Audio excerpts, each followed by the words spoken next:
Hey guys, and welcome back to my channel. Lately I feel like Twitter has been dictating just all of my content here on YouTube, but I was on Twitter the other day and I asked this question right here: what is an overrated makeup product or tool to you?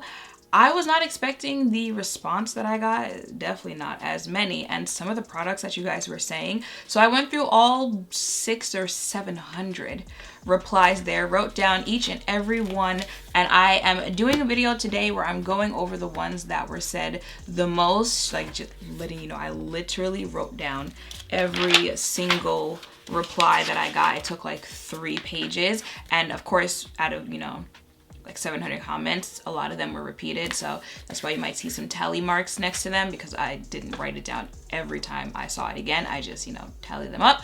And I have 10 products that I got the most replies that people felt, maybe some people were lying about the hype, or maybe, the beauty community just really overhyped these products. So, we're gonna figure out what we agree with, what we disagree with, why some people might feel this way, why we might not agree with the way that they feel. So if you guys want to go into that, then just stay tuned. Now, the very first one I have for you is the Beauty Blender. Now, I actually was surprised that this is what people felt was the most overhyped product or tool in the community, just because it is so overhyped. You don't see anyone publicly or loudly disliking it, but when you start processing what people are saying and why they feel it's overhyped, you're like, I'm actually not surprised that this many people feel that way. 2014, 15, if you had a beauty blender, you were that girl, all right? Like, this is what you needed to take your makeup to the next application. And now here we are in 2020 and it being voted, the most overhyped product out there. It makes sense because, we've had time to realize there are other options out there, cheaper options that work just as good, if not better, than the Beauty Blender. And, is it really gonna take your makeup application to the next level? Me personally, I like brushes over, blending out a foundation or concealer with a sponge. There is one other thing that has gone pretty viral, pretty popular lately that people are saying is the next best thing for applying your makeup. So I think that also plays into why people might be over this right now, but we're actually gonna get into that in a different video. But I actually agree with you guys on this one. I feel like the Beauty Blender is an overhyped product. I have 2, so I've definitely been on that train. It's $20. $20 on a sponge when you could be investing that in a foundation and a concealer, something you'll probably use more, get more uses out of, especially since someone reminded me in this thread, no, I'm not buying a beauty blender when I'm supposed to throw it away and buy a new one every 3 months. So every 3 months, you're supposed to, get a new beauty blender because of bacteria buildup, all that stuff. But let's keep it a buck. How many people are really buying new beauty blenders every 3 months? I'm not going to lie. The ones that I have, they are probably a year, 2 years old. So I understand that. Like I said, I agree with you on it being an overhyped sponge. If you are looking into a sponge, I snatched some of the Beekly. I'll leave it in the description down below, but if you watch the video I did on the Amazon gift stalkers, you can get like 5 in the package for under $10. This is what I've been using lately. I've tried them from Japanesque. The Real Techniques is a favorite, even though it was said in the thread. So Real Techniques, I think like the Makeup Shack has a popular one. I think Morphe, e.l.f., they all have really good sponges. And like I said, I'm not the biggest fan of them for makeup application anyway. So yeah, I'll give y'all that. I'm really not sure how to feel about the fact that I either own or at least have tried everything that you guys have mentioned on this list, and at some point I did think that it was probably a good. Some of them I still do, but a lot of them, like, I agree with you guys, and I'm just like, all right, that hype be real there. The next thing is the Too Faced Better Than Sex mascara. This is a mascara again. Well, here's my thing on mascara. I really don't care about mascara. I wear false lashes the majority of the time when I wear makeup, so really it's just my bottom lashes that I'm worried about, and I already don't have that prominent of bottom lashes. So I throw mascara on just so I can have some type of balance between my top and bottom lashes, but it really is one of those products where I'm just going to grab the first thing that I see. Could be this, It could be the Urban Decay Perversion. I really did like the Pat McGrath. I feel like that was the closest I got to getting, you know, like realistic, like your lashes, but better type of bottom lashes. But mascara is not a big deal to me. So, you know, that's why it's like, I could see what you're saying here, but I could also see why like some people might just want to deal with this. However, y'all know that this is a very, very, very hyped up mascara. The reasons I saw people saying that they don't like it is it's clumpy. It doesn't really do anything for your lashes, and I feel like you could probably argue that with like any mascara out there. It's definitely a product that they're not letting go of like anytime soon. I'm pretty sure this has been repackaged and re-advertised 18,000 different ways in the years that it's been a popular mascara. There's this, there's the waterproof one. I've purchased both of them.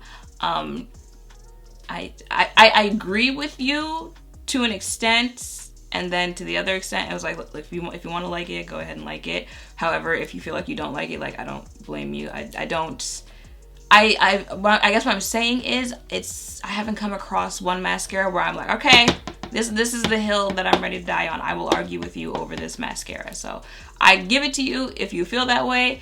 If you don't feel that way, I can also give it to you. So the next one is another tool. This is a fan brush, and I agree with you to an extent that this is an overhyped product. The only reason I can't like fully agree with you is because, is this really an overhyped product? Like, I started thinking about it. If you guys don't know, fan brushes are at least advertised usually as brushes that you use to apply your highlight, you know, all this little good stuff there. However, I started thinking about it, and even with brushes, you know, you think sponges. The Beauty Blender is a very hyped sponge. Foundation brushes, there's the new Kabuki brush from Fenty. There's the Sigma F80. There's that multi-purpose brush that Jackie Aina has a whole bunch of people out here purchasing from NYX. Those are foundation brushes you can think, okay, I've seen this a lot throughout the community. When you start thinking, I don't know, concealer brushes or stuff like that, you can think, oh, there's the like crease brushes. There's a MAC crease brush that's popular. There's a Morphe crease brush that's popular. There's a Morphe, I think it's like 510 highlight brush. You can think of brushes that are popular, that people have promoted. You can think of numbers that are popular. Can you do that for fan brushes?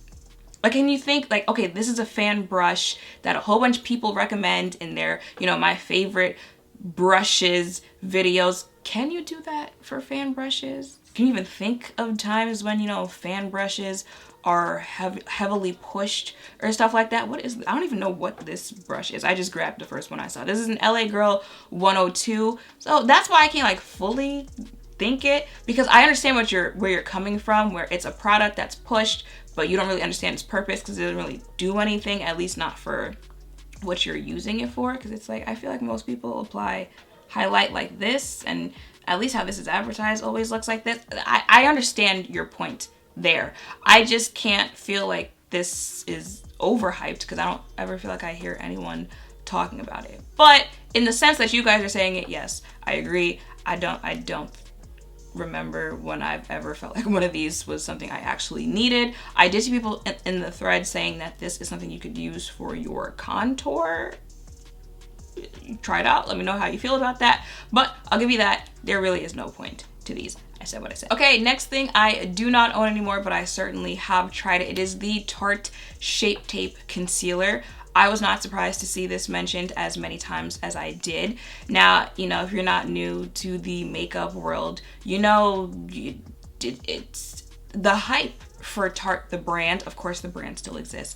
People still use it. People still love it. But the hype for Tarte has declined ever since the Shape Tape foundation launch a few years ago. So you might see it, you might start thinking, okay, that's why people are naming it. They don't like it because of the whole Tarte fiasco that went down beforehand. But when you start thinking about it, and if you were watching videos before that even went down, again, I'm not surprised that this concealer is on this list, because at the time, this is a product, you know, sometimes it could be like, I'm in the middle with this product. I could like it, I don't like it, I understand people love it. This is not one of those type of products. This was very much so, either you liked this concealer or you did not like this concealer. At the time, I felt like I saw more of, you know, I liked the concealer, but there was definitely a voice for people who did not like this concealer at the time.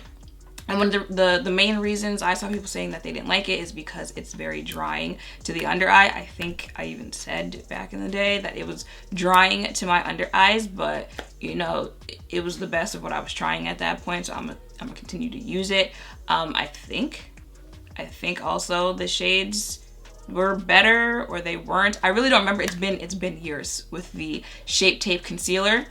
But those were some of the main things that I saw why people were not feeling. I think they might have extended the shade range, because I feel like a lack of shades was something I saw back in the day. The drying is a reason that people dislike it. Now, I've mentioned before, concealer is very hard for me because I haven't found one that I feel like is my go-to concealer. That's another one of those, like, I'm just gonna use whatever I see first for the day. So I feel like this is another one of, I agree with y'all, you know, I agree with you. I think it is a very overhyped concealer, but I guess I could see why maybe some other people, it might be their holy grail. I don't remember what the finish of the concealer was. Like, I don't remember if it was a matte concealer. So, you know, if it was supposed to be a matte concealer and I'm over here saying, I already know I've got drier under eyes using a matte concealer, it's like, okay, well, you signed up for failure there. But if it was, you know, like a natural finish or a hydrating finish or something like that, and it reacted that way or performed that way, then, you know, like, people would have reason to be concerned that it's that drying to the under eye. So next up, I have Morphe, just the brand in general. Y'all are petty, but that's something I saw a lot in the thread. People were naming just specific brands and saying this brand is overrated. Morphe just was said enough that it made it to the top 10. Now, here are my thoughts on Morphe, the brand.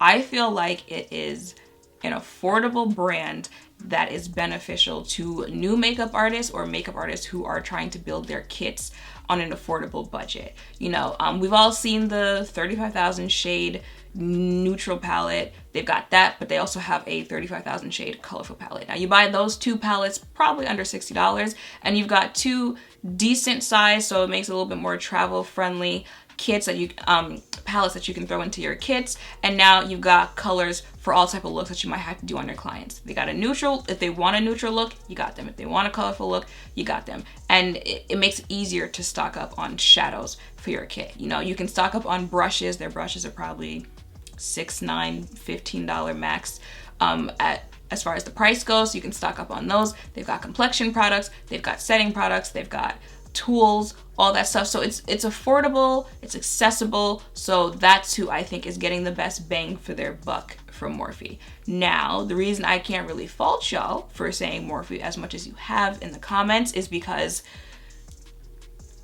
nothing about Morphe, just from the way like people talk about it, is really like, if you don't try this, you're missing out. Like, you don't know, you haven't had the best of the best if you haven't tried this Morphe product. Like, I can't think of one Morphe product that you can say that about. You know, you think of other products, you think of other companies and how people describe it. Like, I'm talking how people hype it, because it's weird, like it's a hyped brand, but like the product itself aren't really hyped. I feel like it's a hyped brand because of association. But you think of other brands and they have very specific products, you know, Too Faced better than Sex. It's no one said they were right for it being overhyped, but you can think of specific products. I can't do that with Morphe. And when you start looking at the actual categories, you know, y'all have reason to be saying some of these things. Yes, you can stock up on their brushes, but when you get into the brushes, you know, a lot of people don't like Morphe brushes. It was pretty high on this list. I didn't make it to the top 10, but trust me, it was being said in those comments. And what I'll say about their brushes is, if you're buying the white bristle brushes, you're setting yourself up for failure. I said what I meant, and I meant what I said. I've had people say like, oh, you're just not washing it the right way, you're not doing this. I was like, no, okay, I own a whole bunch of other brushes. That doesn't happen when I do that. And the fact that it's said by multiple people, thought process here. So a whole bunch of people just can't wash this specific type of brush, even if they own other brushes from the same brand. That's what you need to say to make make it make sense to yourself. Okay. However, I will recommend at least this collection. I think it's like Elite or something like that, but this is the Morphe E8. You guys see me use this pretty much every day to do my concealer, and this is the Morphe E58. Alyssa Ashley had everyone buying this brush. Like literally, if you go on the website, everyone says they bought it because of her, and she was right. This is a very good brush. So you guys see how these are not the white bristle brushes. These I would recommend, but I understand why people don't care for the brushes. They're complexion products. I've tried both concealers. No. The foundation, the 60 shade foundation, y'all saw how that went.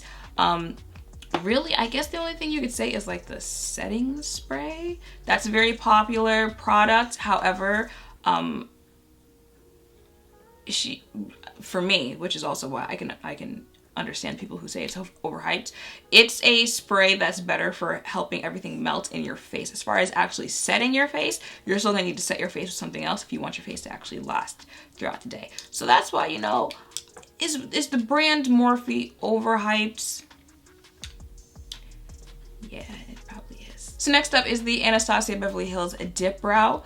Again, this is one of those, I wasn't really surprised to see it said that much. We're gonna take it back again to like 2015, where Instagram makeup was very strong.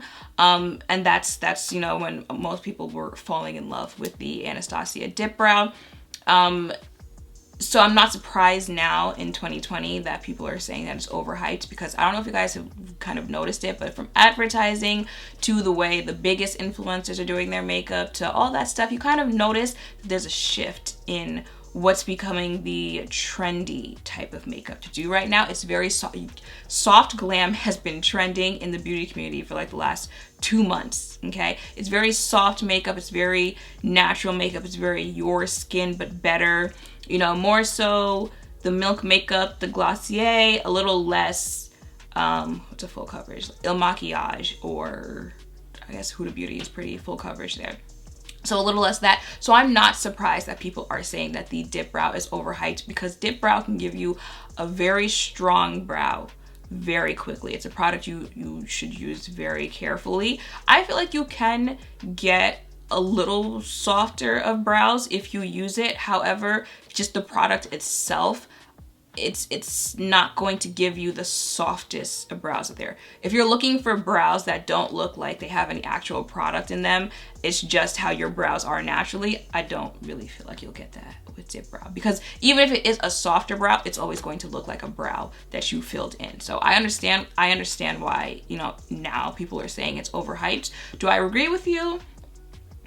I mean, it does its job of what it's supposed to do for the look that it's going to give you, if that's what you want. So can I say it's overhyped? If that's what you want, it does it. Like for me, overhyped means, you know, everyone says that it's good, it's great, blah, blah, blah, and then you try it and then you're just kind of like, oh, but it doesn't do that. It does what it's supposed to do. You just don't like that look for you. And then, you know, if we keep going into that, then it's just kind of like, well, because you don't like it, can you say it's overhyped? I don't know if I can agree with that one. I don't like that look. I realized a long time ago that was not the look for me. I personally don't like the product, but I don't know if I can say that it's overhyped. Next up is primer. Just primer, just like you meant Morphe the brand in general, you mean primer just in general. And again, this is one of those, okay, I can give it to you, I can see that, and I might also kind of have to, is there one where I fully like just agreed? Actually, yeah, Beauty Blender, I just agreed, and Too Faced, I just agreed, yeah, you were right. Primer, now early 2019, I would have been on the side of people who said primer in general is just overhyped. And the reason people say it's overhyped is because if they believe if you just really focus in on your skincare, then you don't need primer and stuff like that. And you know, back then I was agreeing, and even to this day, I low-key still agree. Like I've been mentioning my most recent videos that I've really been focusing on my skincare, my skin prep before I put on makeup. So I can understand that, I can go with that. However, you know, I feel like I found me some primers that do something different to my face when I wear them. Now I thought about it, and I feel like the ones that I really do like could kind of low-key be considered skincare. You know, the oils, the milk hydro grip, like they could be considered more like serums and stuff like that as opposed to primer. Like full-on matte primers, stuff like that, I don't like them. However, you know, I've tried a blurring primer before that actually blurred your skin. I've tried, you know, tacky type primers that are supposed to grip your makeup onto your face that actually do what they're supposed to do. So that's why I can't fully be like, okay, yeah, you're right. Like primers are fully overhyped. I think some of them do come across a little gimmicky, you know, a little, like, you know, back in the day when people were doing the whole like illuminating, highlighting type products, and then you put on a full coverage of matte face over it. It was just kind of, okay, that I didn't understand. But I do think, you know, it's about finding the right primers for what you need on your face. Not just putting on primer just because, you know, it's a step in your makeup, but finding a primer that actually does help in your makeup looking and wearing better throughout the day. So I can't fully agree with that one, but everyone has points. The next one I can proudly say I've never purchased before. It was overhyped back in the day. It's low-key nice to see that no one talks about it anymore. It is the Mario Badescu spray. I think it was like a rose water type spray or anything like that. And if you guys don't know what happened with that brand, I suggest looking into it. I never tried that. However, I did try a like vitamin C serum from the brand that was also very hyped at the time. And of course, with my luck, I bought it. I think I used it either once or twice, and then a week later, all the news about how, if you haven't heard, which is why I also said like look it up because I'm not exactly sure, so don't quote me, but I think it was coming out that like the brand had steroids in the products, so your face was getting used to the steroids usage on your face. So if you stop taking it, then your skin was going to react in some type of way because now your skin is used to the steroids in the product. I suggest you look into it, but that is also the reason why you don't really hear much about the brand anymore, because everyone's just like, oh, okay. But look into it, you know, find out all the information for yourself. But if you were, you know, big into the community back in the day, that was one of the go-tos that you needed in your makeup routine. To spray your face down. Even back then, before all this news came out, I heard people saying, you know, that it was just like spraying water in your face. It wasn't doing anything for your face. So even back then, it kind of had a overhyped reputation, but you know, we don't hear about it nowadays for a reason. So the next one I can just already say I just can't agree with is the Fenty Pro Filter Foundation. So I have like what, 2 left? So this one and I think another one. So at a top 10, this came in 9th for overhyped. I can't agree with this one. I know why people say it's overhyped. People say it's overhyped because it is a drying foundation, because it makes their face look like leather, feel like the desert, all that stuff. But you notice that's being said by people who pretty much have dry skin. And this is what I was saying before on just because you don't like it or it didn't work for you, can you really say it's overhyped if it does what people who like it say it's going to do, and if it does what its product description says it's going to do? This is a matte foundation. I'm pretty sure we all know that by now. Matte foundations tend to work better for people who have oily skin. Now, that's not saying if you have dry skin, you can't wear matte foundations. If you have oily skin, you can't wear dewy foundations. I am wearing the NYX Born to Glow right now. But you have to take that into consideration. You know, the people who hype this product up are usually people who have oily skin, and it does what it says it's going to do and what they say it does for them on their oily skin. Now, it stinks when a very hyped up product doesn't work for, you know, the other half of the community, because I feel like it's of course there's combination skin, but usually people like, you know, I've got oily skin, I've got dry skin, blah, blah, blah. It stinks when a hyped up product doesn't work for like the other half, but can you say it's overhyped? You know, like it does what it say it's going to do. To me, I can't agree that it's overhyped, but I can understand why the people who don't like it don't like it. And coming in at number 10, I believe, hopefully I can count, is the Urban Decay All Nighter Setting Spray. This is not it. I thought it was. And I would agree with that. That's what I said in the thread, was overhyped to me. Now, I did mention that I like this De-Slick, this is also by Urban Decay, this De-Slick setting spray better. And you could use the argument I just had for the Fenty foundation against me here, where, okay, you like De-Slick better. De-Slick works better on people who have oily skin. So how can you really say All Nighter is overhyped when maybe it just doesn't work best for your skin type? And the reason, you know, I feel like I can say that is because I'm not saying that, you know, just because it doesn't keep my face less oily throughout the day is why it's overhyped. I use plenty of setting sprays that pretty much do the same thing, or, you know, have the same things that they're supposed to do that All Nighter has, and they just do it better. Like that's why I feel like I can just say that's overhyped, because I've tried products like you that aren't, you know, oil control and stuff like that, and they just work and look better than you do. I agree. It's just All Nighter doesn't do anything. For me, if you're looking into Urban Decay setting sprays, I would highly recommend this one. But I could even recommend like dewy or natural finish setting sprays that I think do 10 times better than All Nighter. I just don't get the hype behind that one. I really just don't. Like, there's this one from Fresh, there's this new Smashbox Weightless one, there's this Anastacio Dewy setting spray. All of them I would reach for over All Nighter, which is probably why I got rid of All Nighter. I just don't see it for that one. I just don't see it. And I did want to give myself just like a 1-minute timer where I go through, I read the other ones where they were said a lot, but they just weren't said as much as the top 10, and no explanations, just say if I agree or disagree with the fact that this many people said it. So let's go. Okay, so Too Faced palettes, I agree with you. What do we have here? Hydro Grip by Milk, I can't agree with you. PR searches, I agree. That's not a tool or a makeup product, but I agree with you. It's overhyped. What do we have? Professional by Benefit, I agree. Tarte palettes, I agree. Contour palettes, I agree. Setting sprays, setting sprays. Are the setting sprays? I agree. Where are we? Kylie Cosmetics, I agree. Too Faced, the brand in general, I agree. Morphe foundation, I agree. Laura Mercier powder. Oh, is that overhyped? Is that overhyped? Oh, damn.